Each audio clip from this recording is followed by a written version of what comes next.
بسم اللہ الرحمن الرحیم۔ عزیز سامعین و ناظرین، السلام علیکم۔ گیلانی صاحب یوٹیوب چینل پر خوش آمدید۔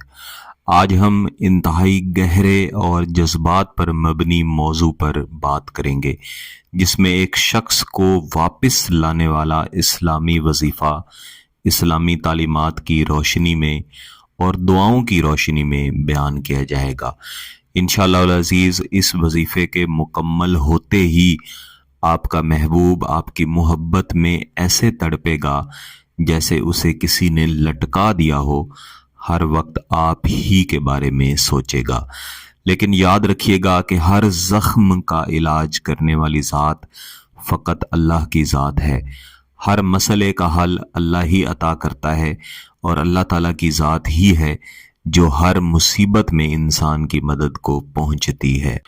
آپ صبر، ایمان اور سچی نیت کے ساتھ جب اس ذات کو پکارتے ہیں تو وہ آپ کی فریاد ضرور سنتا ہے۔ تو اللہ پر کامل توکل رکھتے ہوئے آج کا وظیفہ آپ نے شروع کرنا ہے۔ یہ وظیفہ کرنے سے پہلے 3 اصول ہیں جنہیں آپ نے لازمی مد نظر رکھنا ہے۔ اس میں سب سے پہلا اصول آپ کی نیت ہے کہ آپ نے صرف اسی صورت میں محبوب کو واپس بلانے کا اور محبوب کو اپنی محبت میں تڑپانے کا یہ وظیفہ کرنا ہے کہ آپ کا مقصد اور مستقبل میں منصوبہ حلال ہو، صرف اور صرف جائز مقصد ہو، نکاح کی نیت ہو۔ اور دوسرے نمبر پہ آپ کا توکل ہونا بہت ضروری ہے۔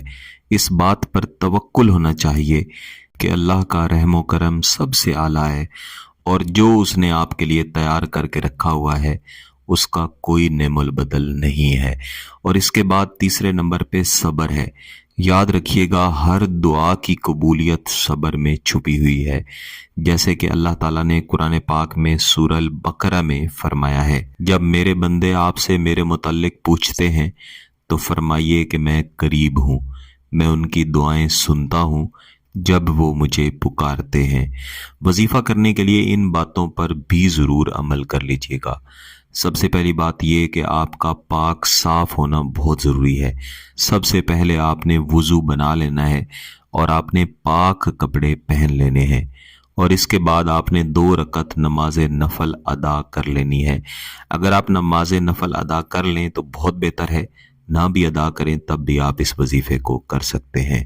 اس کے بعد آپ نے کوئی بھی درود پاک کم از کم 3 مرتبہ لازمی پڑھ لینا ہے، اور اس کے بعد آپ نے 11 مرتبہ سورہ الفاتحہ کو ہر دفعہ اول اعوذ باللہ من الشیطان الرجیم بسم اللہ الرحمن الرحیم پڑھنے کے بعد پڑھنا ہے، اور سورہ الفاتحہ کو اس طرح 11 مرتبہ پڑھ لینے کے بعد آپ نے 7 مرتبہ آیت الکرسی کی تلاوت کرنی ہے، اور آیت الکرسی کی تلاوت بھی عین اسی طریقے سے ہی کرنی ہے کہ ہر دفعہ آپ نے اول اعوذ باللہ من الشیطان الرجیم بسم اللہ الرحمن الرحیم لازمی پڑھنا ہے۔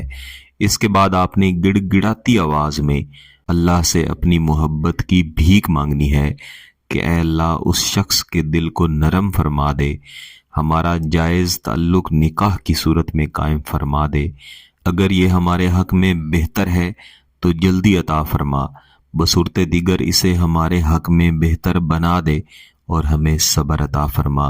اس کے علاوہ بھی آپ اپنے الفاظ میں اپنے طریقے سے اللہ کے حضور ضرور دعا کریں۔ آخر میں 3 مرتبہ آپ نے پھر سے درود شریف پڑھ دینا ہے۔ کچھ باتیں ہمیشہ یاد رکھیے گا کہ شرک سے ہمیشہ بچیں۔ کالا جادو، علم فلکیات اور غیر اسلامی روایات یہ سب شرک ہیں۔ جب آپ شرک میں پڑتے ہیں تو پھر آپ کا کوئی وظیفہ کام نہیں کرتا۔ میں گیلانی صاحب یوٹیوب چینل پر جتنے بھی وظائف، جتنے بھی عملیات دیا کرتا ہوں یہ سب نوری ہیں، ان میں انشاءاللہ کسی قسم کی شرکیہ یا بدعت پر مشتمل الفاظ شامل نہیں ہوتے۔ دوسرے نمبر پہ یاد رکھیے گا کہ کسی کو زبردستی اپنی محبت میں اس مقصد کے لیے مبتلا کبھی بھی نہ کریں کہ آپ اس کے ساتھ وقت گزاری کریں گے۔ فقط اس لیے کسی کو اپنی محبت میں مبتلا کریں کہ آپ اس کے ساتھ اللہ کی خاطر نکاح کریں گے، شادی کریں گے اور اس کے حقوق پورے کریں گے۔ اور یہ بھی یاد رکھیے گا